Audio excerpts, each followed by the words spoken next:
Look, Republicans control both the House and the Senate, and of course the White House. They have a lot of power. And let's be honest, Republicans in the House and Senate are Trump's lapdogs at this point. Whatever he wants, they pretty much do, with a few exceptions. Which is why it is so concerning that not only does Trump not seem to care about the impact of a government shutdown on the American people, but doesn't even seem to know what the impact might be. I mean, yesterday, the Democratic leaders of the House and Senate, Hakeem Jeffries and Chuck Schumer, met with the president directly. And here was how Senator Schumer described that meeting. We laid out to the president some of the consequences of what's happening in health care. And by his face and by the way he looked, I think he heard about them for the first time. Now, at the core of the fight over the shutdown right now is one wonky but deeply important issue because it impacts millions of people: health insurance subsidies. Back in 2021, the Biden administration passed a COVID relief bill that, among many other things, expanded access to health care plans under the Affordable Care Act and provided tax credits to make health care premiums more affordable for tens of millions of Americans. Right now, about 22 million Americans rely on those subsidies, but they are set to disappear at the end of the year if Congress doesn't act. Now, that would mean insurance premiums for tens of millions of Americans could skyrocket. For a lot of American families, that's not just painful, it's untenable. They can't afford it. And the Congressional Budget Office even estimates that without those subsidies, more than 4 million Americans would lose their insurance in the next decade. Democrats want those subsidies funded by the federal government. They want to prevent millions of Americans from being tossed off of their health care. That is the holdup. That is why Trump and Republicans are steering the government towards a shutdown, because they are unwilling to budge on that issue. And much like we saw during his speech to top military brass today, Trump seems to have completely lost the thread here. It's not just that he doesn't understand the issue. He doesn't even seem to know who he's negotiating with. Chuck Schumer, who was here yesterday, along with a very nice gentleman who I didn't really know. You know who I'm talking about. His name is Hakeem Jeffries, Mr. President. He's very knowable. He's the Democratic leader of the House of Representatives, and he joins me now. It's great to see you, Leader Jeffries. You've had quite a 48 hours, I will say. We are less than 3 hours away from this shutdown. And I just wanted to start by asking you, I mean, you said today we're in this fight until we win. I think a lot of people are happy to hear that. Tell us more about what that looks like. How does this end for people? Well, we're here in the Capitol, and as Leader Schumer has said, as I've repeatedly said, as House Democrats continue to say, you know, we're ready, we're willing, we're able to sit down with anyone, anytime, any place to arrive at a bipartisan spending agreement that actually meets the needs of the American people, avoids a shutdown, and keeps the government open. But at the same period of time, what we also have made clear is that we're not going to support a partisan Republican spending bill that continues to gut the health care of the American people in the midst of a Republican health care crisis that is devastating to people all across the country. Republicans, as you pointed out, control the House, the Senate, and the presidency. They have the ability to fund the government, but to the extent that they're interested in Democratic support, then of course we want to make sure, as part of a bipartisan process, that we are looking out for the American people in rural America, in urban America, in small town America, in the heartland of America, and in black and brown communities all across America, collectively, all of whom have been devastated in different ways by the ongoing Republican assault on health care. I just played a clip, and I think everybody watching knows you and Leader Schumer went to the White House yesterday. I played a clip of that, but I want to play something that Trump said today, because I think it's important to show people how difficult this is. So let's just play that. We'll talk about it afterwards.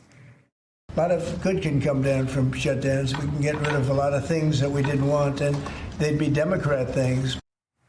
I mean, I suppose he sometimes says the quiet part out loud, but I seem to see he says there a lot of good things can come from shutdowns. What do you think he means by that? And what are you preparing for him to do during this shutdown? Well, it's such a shocking statement that he would make, because he's the president of the United States of America. Yeah. And we shouldn't look at the consequences of a shutdown as impacting Democrats or impacting Republicans. It impacts Americans. Food safety, of course, will be impacted. Airline and aviation safety impacted. That affects everyone. And millions of older Americans who have come to rely on telemedicine won't have the ability to access that level of medical care. That impacts everyone. And this is on top of the consequences of the one big ugly bill, which included the largest assault, the largest cut to Medicaid in American history. And in this bill, they stole food from the mouths of hungry children, families, seniors, and veterans, Democrats and Republicans alike. And all of that was done so they could reward their billionaire donors with massive tax breaks. And they basically want to continue this scheme, but they want to do it with Democratic support. And that, of course, is a bridge way too far. That's not going to happen. So we're urging reasonable Republicans to come to the table. I'll be at the Capitol all night. Let's have a conversation about finding a common sense path forward to meet the needs of all Americans, as opposed to continuing to devastate everyday Americans. So it seemed to, I mean, part of the challenge here for you, or you tell me, seems to be Trump is controlling a huge swath of the caucus, including the Speaker of the House, who seems to do whatever he wants. You're saying, hey, Republicans, come meet with me. I'm happy to talk to you about a path forward here. You said you want a bipartisan deal. Is Trump, do you go meet with him if he wants to meet again? Or what does it look like tomorrow? How do you move forward? Well, in the White House meeting yesterday, I certainly made clear, and so did Leader Schumer, that we demanded the meeting with Donald Trump because at the end of the day, Republicans no longer function in the Congress as a separate and co-equal branch of government. And the reality is, when Donald Trump says jump, the Republicans say how high. And they've served as nothing more than a reckless rubber stamp for Donald Trump's extreme agenda throughout the year. So the reality is, Donald Trump's going to shut the government down. Republicans are going to acquiesce to that, which is why House Republicans aren't even in town, if you can believe it. House Democrats are here on duty. Republicans remain on vacation.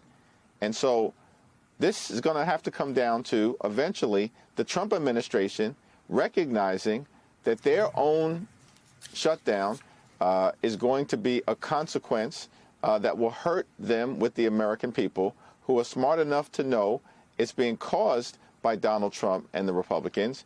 Come to the table so we can work something out that also includes protecting the health care of the American people.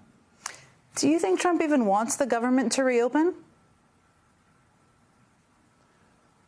Well, that remains to be seen. We'll certainly begin to find that out after midnight. We also know that since January 20th, Donald Trump has been waging war against the federal government, against hardworking federal employees and civil servants, and decimating parts of the government, which impacts the ability to provide necessary services to everyday Americans. And that's been happening over the last several months, pretty much from the beginning of his administration, which is why I think many people have reasonably come to believe that from the very beginning of this process, Donald Trump and Republicans have been determined to try to shut the government down. But the American people are going to rise up and not tolerate it. This has happened in the past. We know that during the 14-day government shutdown that was caused by Republicans in October of 2013, eventually their will broke because the American people said enough.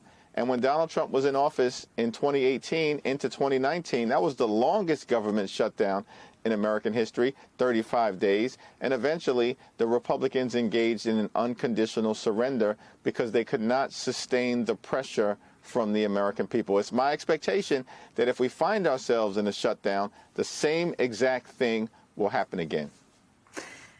We've been through, I've been through a lot of shutdowns and negotiations. Often they're on the level, as my mother would say. Does not appear to be, in part because Trump is continuing to post racist and bizarre AI videos. There was one of you and Leader Schumer last night. I'm not going to play that. But just in the last hour, he posted another one of you.